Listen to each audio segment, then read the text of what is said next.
Iglesia Bíblica Reto a la Esperanza en Madrid te invita a que escuches y leas con nosotros durante 40 días el Nuevo Testamento. Hechos 27. Cuando se decidió que habíamos de navegar para Italia, entregaron a Pablo y a algunos otros presos a un centurión llamado Julio, de la compañía Augusta. Nos embarcamos en una nave adramitena que iba a tocar los puertos de Asia, y zarpamos. Estaba con nosotros Aristarco, macedonio de Tesalónica. Al otro día llegamos a Sidón, y Julio, tratando humanamente a Pablo, le permitió que fuera a los amigos para ser atendido por ellos. Y haciéndonos a la vela desde ahí, navegamos a Sotavento de Chipre, porque los vientos eran contrarios. Habiendo atravesado el mar frente a Cilicia y Panfilia, llegamos a Mira, ciudad de Licia. Ahí, el centurión halló una nave alejandrina que zarpaba para Italia, y nos embarcó en ella. Navegamos despacio muchos días, y habiendo llegado a duras penas frente a Gnido, porque nos lo impedía el viento, navegamos a Sotavento de Creta, frente a Salmón.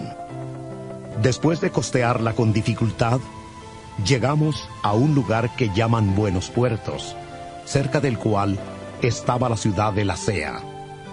Como habíamos perdido mucho tiempo y era ya peligrosa la navegación por haber pasado ya el ayuno, Pablo los amonestaba diciéndoles: Veo que la navegación va a ser con perjuicio y mucha pérdida, no solo del cargamento y de la nave, sino también de nuestras vidas.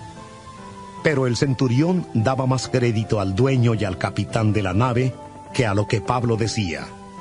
Y como el puerto era incómodo para invernar, la mayoría acordó zarpar de allí e intentar llegar a Fenice, puerto de Creta, que mira al nordeste y sudeste, e invernar allí. Y como comenzó a soplar una brisa del sur, les pareció que podían continuar el viaje. Entonces levaron anclas y fueron costeando Creta. Pero no mucho después dio contra la nave un viento huracanado llamado Euroclidón. La nave era arrastrada, y al no poder poner proa al viento, nos abandonamos a él y nos dejamos llevar. Después de pasar a sotavento de una pequeña isla llamada Clauda, con dificultad pudimos recoger el esquife.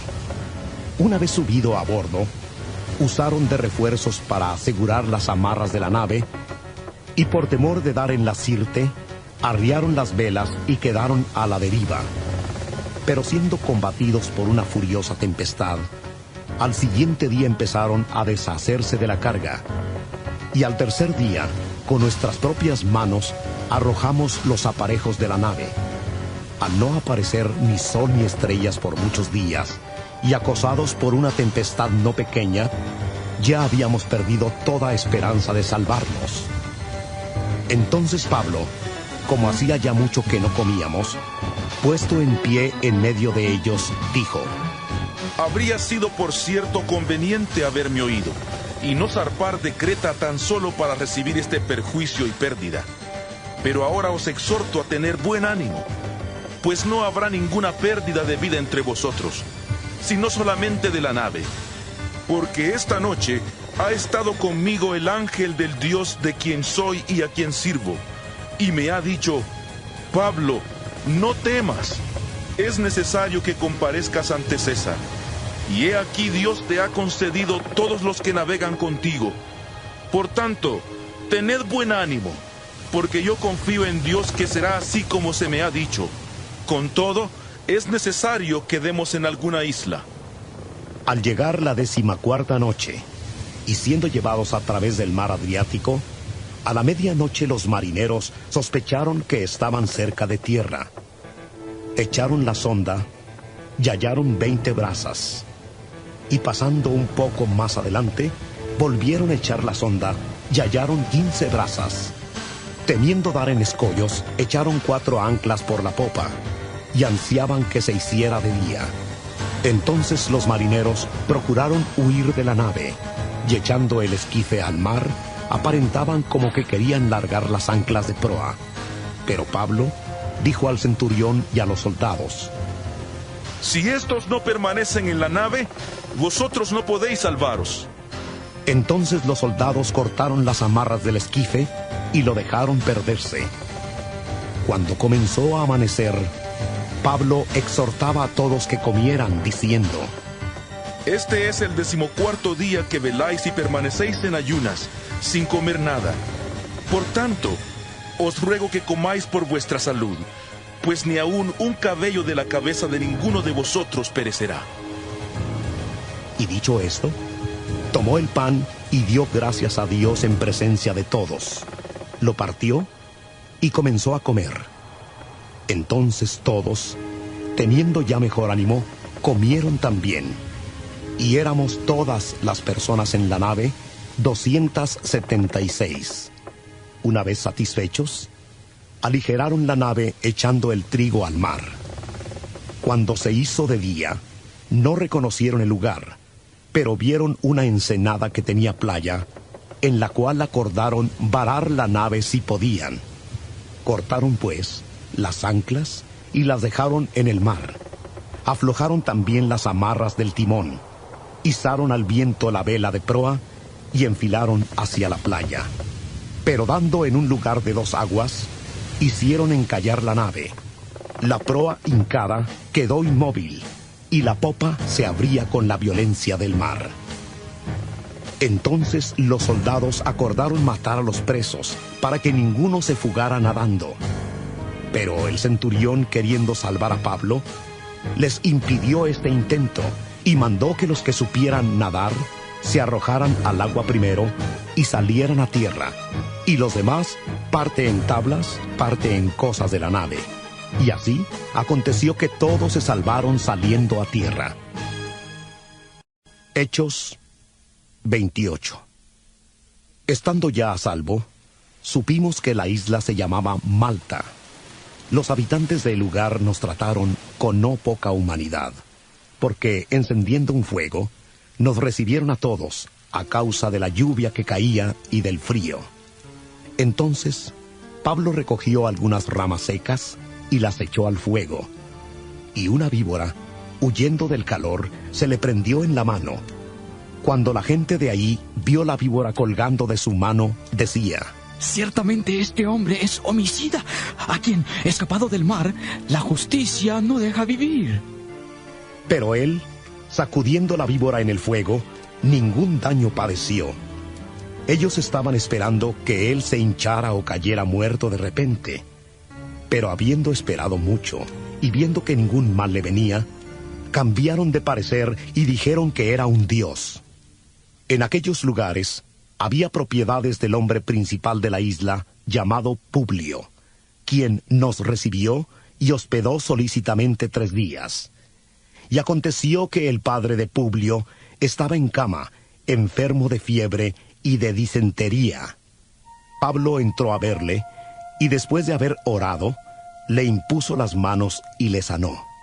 Viendo esto, también los otros que en la isla tenían enfermedades, venían y eran sanados, los cuales también nos honraron con muchas atenciones, y cuando zarpamos, nos proveyeron de todo lo necesario.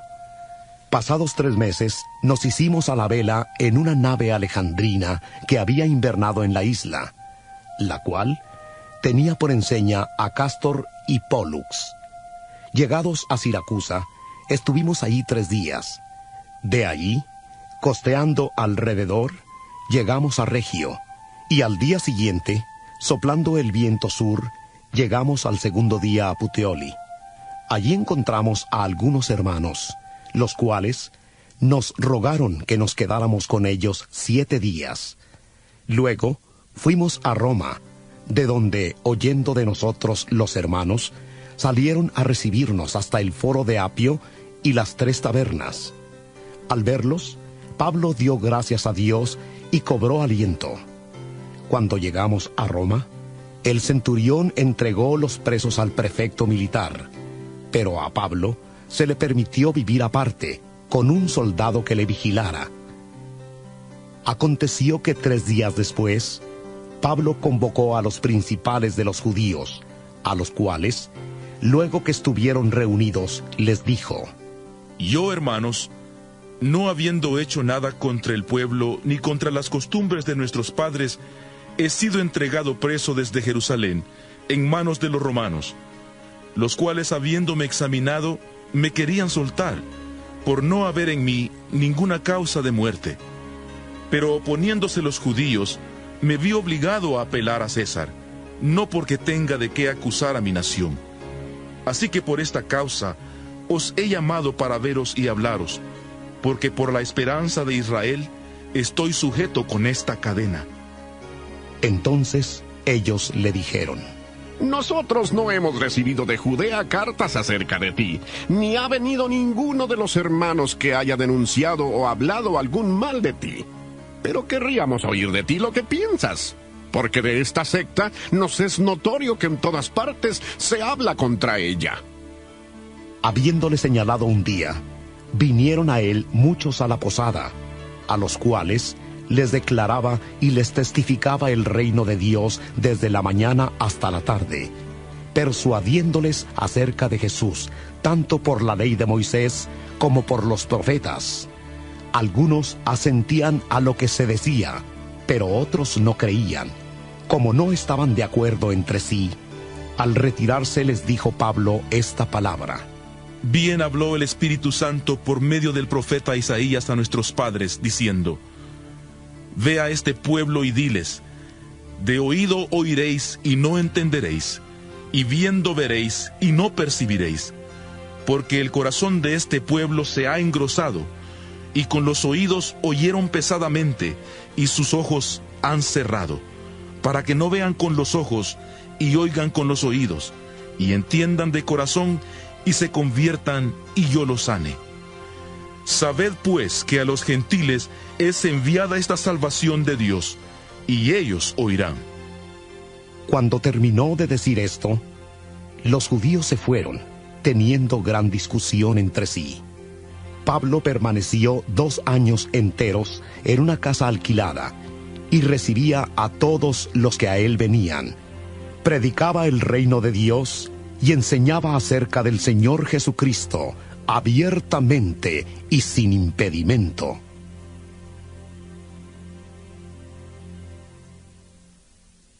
Epístola del apóstol San Pablo a los Romanos. Romanos 1. Pablo, siervo de Jesucristo, llamado a ser apóstol, apartado para el evangelio de Dios, que él había prometido antes por sus profetas en las santas escrituras.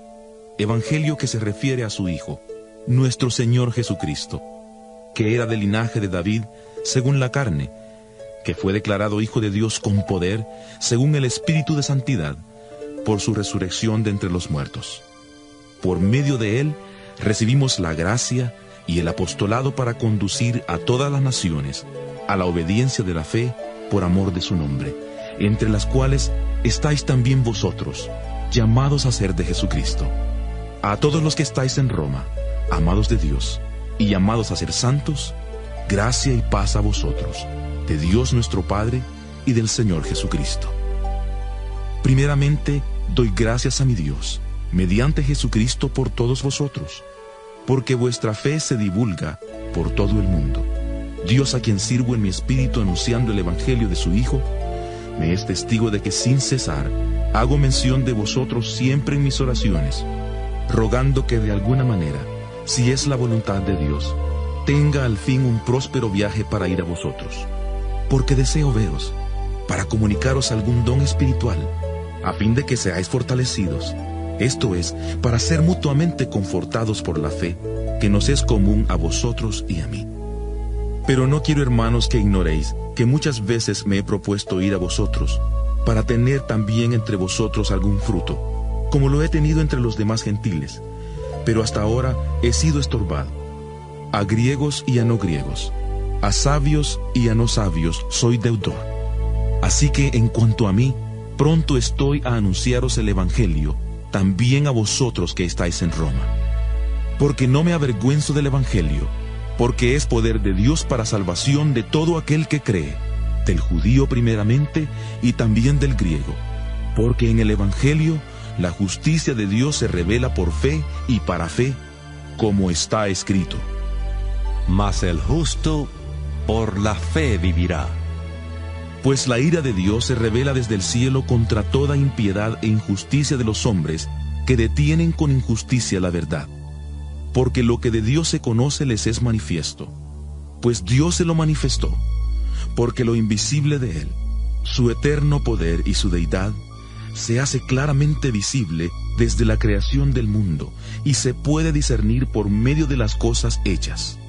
Por lo tanto, no tienen excusa, ya que habiendo conocido a Dios, no le glorificaron como a Dios, ni le dieron gracias. Al contrario, se envanecieron en sus razonamientos, y su necio corazón fue entenebrecido. Pretendiendo ser sabios, se hicieron necios, y cambiaron la gloria del Dios incorruptible por imágenes de hombres corruptibles, de aves, de cuadrúpedos y de reptiles.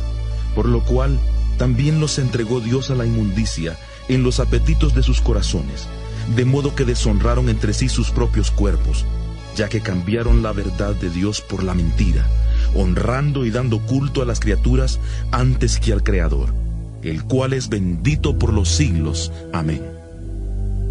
Por eso Dios los entregó a pasiones vergonzosas, pues aún sus mujeres cambiaron las relaciones naturales por las que van contra la naturaleza. Del mismo modo también los hombres, dejando la relación natural con la mujer, se encendieron en su lascivia unos con otros, cometiendo hechos vergonzosos hombres con hombres, y recibiendo en sí mismos la retribución debida a su extravío. Como ellos no quisieron tener en cuenta a Dios, Dios los entregó a una mente depravada, para hacer cosas que no deben. Están atestados de toda injusticia, fornicación, perversidad, avaricia, maldad, llenos de envidia, homicidios, contiendas, engaños y perversidades. Son murmuradores, calumniadores, enemigos de Dios, injuriosos, soberbios, vanidosos, inventores de males, desobedientes a los padres, necios, desleales, sin afecto natural, implacables, sin misericordia. Esos, aunque conocen el juicio de Dios, que los que practican tales cosas son dignos de muerte, no solo las hacen, sino que también se complacen con los que las practican. Romanos 2. Por eso eres inexcusable, hombre, tú que juzgas, quien quiera que seas, pues al juzgar a otro, te condenas a ti mismo, pues tú que juzgas, haces lo mismo. Pero sabemos que el juicio de Dios contra los que practican tales cosas es según la verdad. Y tú, hombre, que juzgas a los que hacen tales cosas y haces lo mismo, ¿piensas que escaparás del juicio de Dios? ¿O menosprecias las riquezas de su benignidad, paciencia y generosidad, ignorando que su benignidad te guía al arrepentimiento? Pero por tu dureza y por tu corazón no arrepentido, atesoras para ti mismo ira para el día de la ira y de la revelación del justo juicio de Dios, el cual pagará a cada uno conforme a sus obras. Vida eterna a los que perseverando en hacer el bien, buscan gloria, honra e inmortalidad, pero ira y enojo a los que son contenciosos y no obedecen a la verdad, sino que obedecen a la injusticia, tribulación y angustia sobre todo ser humano que hace lo malo, sobre el judío en primer lugar y también sobre el griego. En cambio, gloria, honra y paz a todo el que hace lo bueno, al judío en primer lugar y también al griego, porque para Dios no hay acepción de personas. Porque todos los que sin la ley han pecado, sin la ley también perecerán, y todos los que bajo la ley han pecado, por la ley serán juzgados. Pues no son los oidores de la ley los justos ante Dios, sino que los que obedecen la ley serán justificados. Porque cuando los gentiles, que no tienen la ley, hacen por naturaleza lo que es de la ley, estos, aunque no tengan la ley, son ley para sí mismos, mostrando la obra de la ley escrita en sus corazones, dando testimonio su conciencia y acusándolos o defendiéndolos sus razonamientos en el día en que Dios juzgará por medio de Jesucristo los secretos de los hombres conforme a mi evangelio. Tú te llamas judío, te apoyas en la ley y te glorías en Dios. Conoces su voluntad e instruido por la ley apruebas lo mejor. Estás convencido de que eres guía de ciegos, luz de los que están en tinieblas, instructor de los ignorantes, maestro de niños, y que tienes en la ley la forma del conocimiento y de la verdad. Tú pues que enseñas a otro, ¿no te enseñas a ti mismo? Tú que predicas que no se ha de hurtar, ¿hurtas? Tú que dices que no se ha de adulterar, ¿adulteras? Tú que abominas de los ídolos, ¿cometes sacrilegio? Tú que te jactas de la ley, con infracción de la ley deshonras a Dios, porque como está escrito, el nombre de Dios es blasfemado entre los gentiles por causa de vosotros.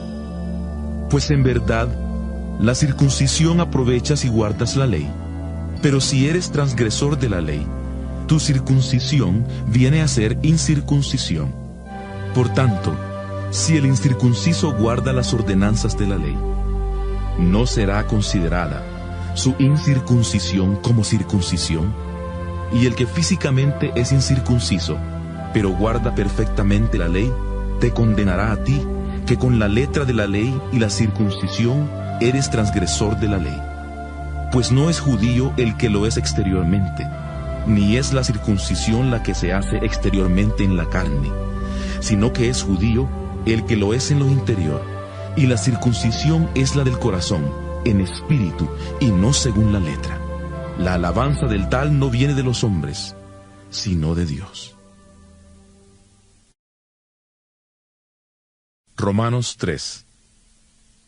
¿Qué ventaja tiene pues el judío?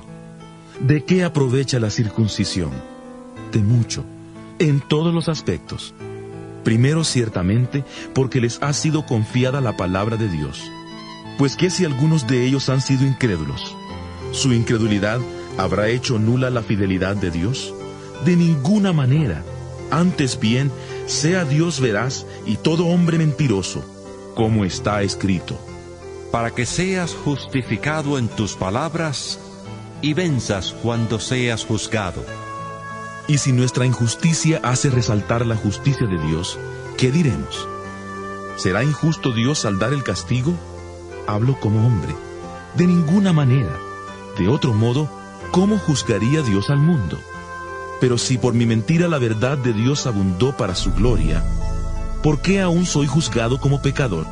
¿Y por qué no decir, como se nos calumnia, y como algunos cuya condenación es justa afirman que nosotros decimos, ¿hagamos males para que vengan bienes?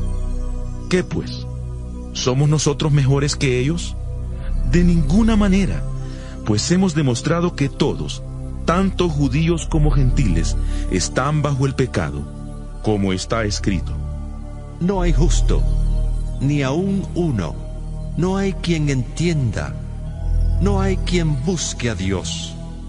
Todos se desviaron, a una se hicieron inútiles. No hay quien haga lo bueno. No hay ni siquiera uno. Sepulcro abierto es su garganta. Con su lengua engañan. Veneno de víboras hay debajo de sus labios. Su boca está llena de maldición y de amargura. Sus pies se apresuran para derramar sangre. Destrucción y miseria hay en sus caminos. Y no conocieron camino de paz. No hay temor de Dios delante de sus ojos. Pero sabemos que todo lo que la ley dice, lo dice a los que están bajo la ley, para que toda boca se cierre y todo el mundo quede bajo el juicio de Dios. Porque por las obras de la ley, ningún ser humano será justificado delante de él, ya que por medio de la ley es el conocimiento del pecado.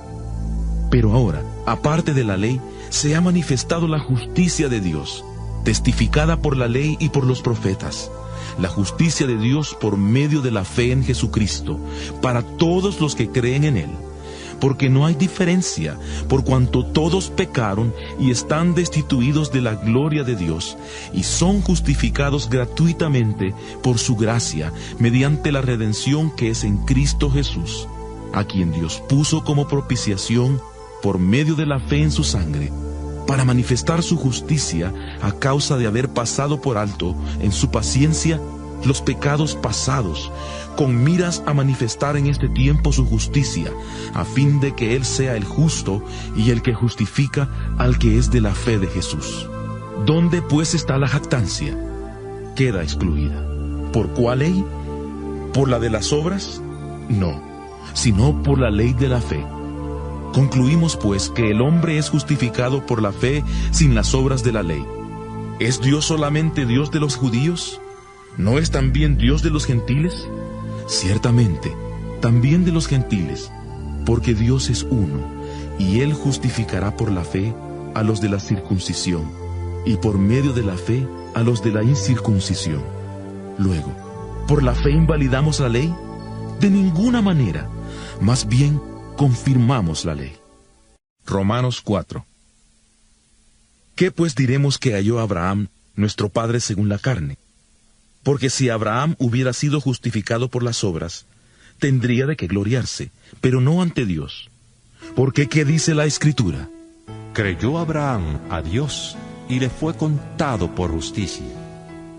Pero al que trabaja no se le cuente el salario como un regalo, sino como deuda. Pero al que no trabaja, si no cree en aquel que justifica al impío, su fe le es contada por justicia. Por eso también David habla de la bienaventuranza del hombre a quien Dios atribuye justicia sin obras, diciendo: Bienaventurados aquellos cuyas iniquidades son perdonadas y cuyos pecados son cubiertos. Bienaventurado el hombre a quien el Señor no culpa de pecado. ¿Es pues esta bienaventuranza solamente para los de la circuncisión o también para los de la incircuncisión? Porque decimos que a Abraham le fue contada la fe por justicia. ¿Cómo pues le fue contada? ¿Estando en la circuncisión o en la incircuncisión? No en la circuncisión, sino en la incircuncisión. Y recibió la circuncisión como señal, como sello de la justicia de la fe que tuvo cuando aún no había sido circuncidado, para que fuera padre de todos los creyentes no circuncidados, a fin de que también a ellos la fe les sea contada por justicia, y padre de la circuncisión para los que no solamente son de la circuncisión, sino que también siguen las pisadas de la fe que tuvo nuestro padre Abraham antes de ser circuncidado. Pues la promesa de que sería heredero del mundo fue dada a Abraham o a su descendencia no por la ley, sino por la justicia de la fe. Porque si los que son de la ley son los herederos, vana resulta la fe y anulada la promesa. Pues la ley produce ira, pero donde no hay ley, tampoco hay transgresión. Por eso la promesa es fe, para que sea por gracia, a fin de que sea firme para toda su descendencia, no solamente para la que es por la ley, sino también para la que es de la fe de Abraham. Él es Padre de todos nosotros, como está escrito: Te he puesto por padre de muchas naciones. Y lo es delante de Dios, a quien creyó, el cual da vida a los muertos y llama las cosas que no son como si fuera. Él creyó en esperanza contra esperanza, para llegar a ser padre de muchas naciones, conforme a lo que se le había dicho. Así será tu descendencia. Y su fe no se debilitó al considerar su cuerpo, que estaba ya como muerto, siendo de casi 100 años, o la esterilidad de la matriz de Sara. Tampoco dudó por incredulidad de la promesa de Dios, sino que se fortaleció por la fe, dando gloria a Dios, plenamente convencido de que era también poderoso para hacer todo lo que había prometido. Por eso, también su fe le fue contada por justicia. Pero no solo con respecto a él se escribió que le fue contada, sino también con respecto a nosotros, a quienes igualmente ha de ser contada, es decir, a los que creemos en aquel que levantó de los muertos a Jesús, Señor nuestro, el cual fue entregado por nuestras transgresiones y resucitado para nuestra justificación. El cielo y la tierra pasarán, pero mis palabras no pasarán. Mateo capítulo 24, versículo 35.